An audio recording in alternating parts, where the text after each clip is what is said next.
What are the guidance from the Quran and the Sunnah of the Prophet ﷺ when it comes to our relationship in our homes? And the hadith of the Prophet ﷺ is, when Abi Hurairah radiyallahu anhu قال رسول الله صلى الله عليه وسلم أكمل المؤمنين إيمانا أحسنهم خلقا وخياركم خياركم لنسائهم أو كما قال عليه الصلاة والسلام رواه الترمذي وقال حديث حسن صحيح. The hadith is narrated by Abu Hurairah radiyallahu anhu, and Abu Hurairah radiyallahu anhu mentions that the Prophet sallallahu alaihi wasallam said, "Akmalul mu'minina imanan," the most perfect amongst the believers in their iman. And of course, we talked about this previously many times, that Allah subhanahu wa ta'ala mentions Islam, and Allah also mentions iman in the Quran. And one thing to always remember, brothers and sisters, is that the promises of Allah subhanahu wa ta'ala in the Quran is just not with Islam. The promise of Allah is with Iman. Allah subhanahu wa ta'ala mentions, إِنَّ الَّذِينَ آمَنُوا وَأَمِنُوا الصَّالِحَاتِ, for those who bring Iman and do good deeds. Allah says, I will give you the best of this world and akhirah. I will place muhabba and love in your hearts, will provide you rizq and sustenance from places that you cannot even imagine. So the promises of Allah is with Iman. And then we talked about Iman and Islam. The difference between that is, Iman, the Islam itself is the entrance towards the fold of faith itself.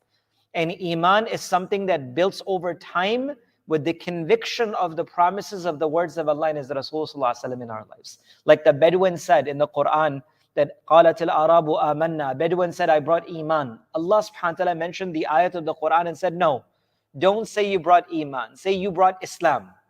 And when Iman and Islam, when Islam will get inside of your heart, the reality of it, then you can proclaim Iman itself.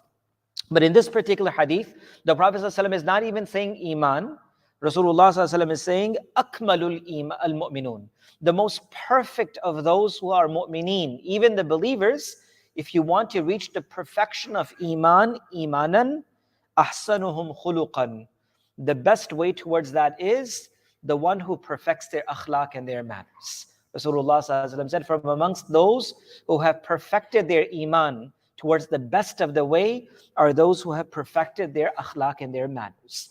That doesn't mean that we have to negate or we have to leave any of the commands of Allah subhanahu wa ta'ala.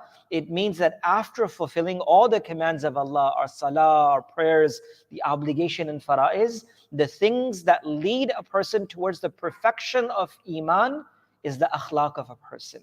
And that's why, I remember one of these beautiful advice from one of my teachers many years ago. I was in the Masjid of Rasulullah in Madinatul Munawwara, and I saw my teacher, and I asked him that this is a place where you're busy and everyone is busy, and I don't want to take too much time, but can you give me one nasihat, one advice? And I still remember we were sitting very close to the Rawdah of the Prophet and he said, Farhan, that akhlaq, meaning manners, is such a thing that can never be substituted with anything in life. No money, no wealth, no power, no beauty can ever substitute akhlaq and manners. And akhlaq and manner is such a beautiful thing that can substitute any other thing in your life. If you don't have the money, if you don't have the power, if you don't have the beauty, your akhlaq can replace everything else.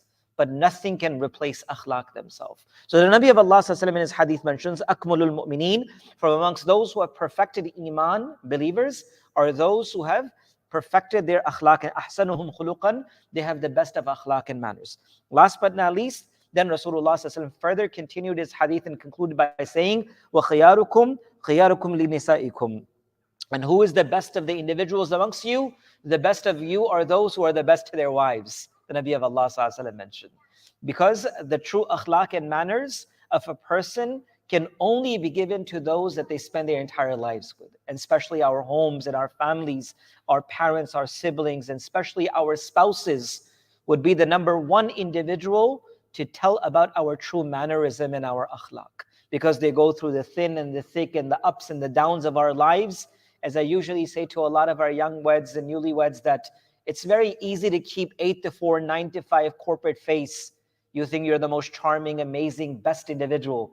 But a person who spends their entire life with you, if they can guarantee your manners, Rasulullah said, you have the best of the manners. And then the Nabi of Allah himself said, I am the best to my family. That's what the Nabi of Allah said.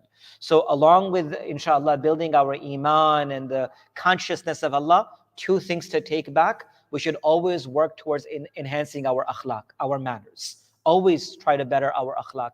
Learn the manners of Rasulullah, how he spoke, how he dealt with others, how he moved, how he spoke, how he sat. Everything, the akhlaq of Rasulullah. We should be building on akhlaq every single day, as we built on many things, wealth and name and business and careers. We need to build on our akhlaq. This should be our goals for ourselves, that I need to get my akhlaq like the manners of the Prophet, number one.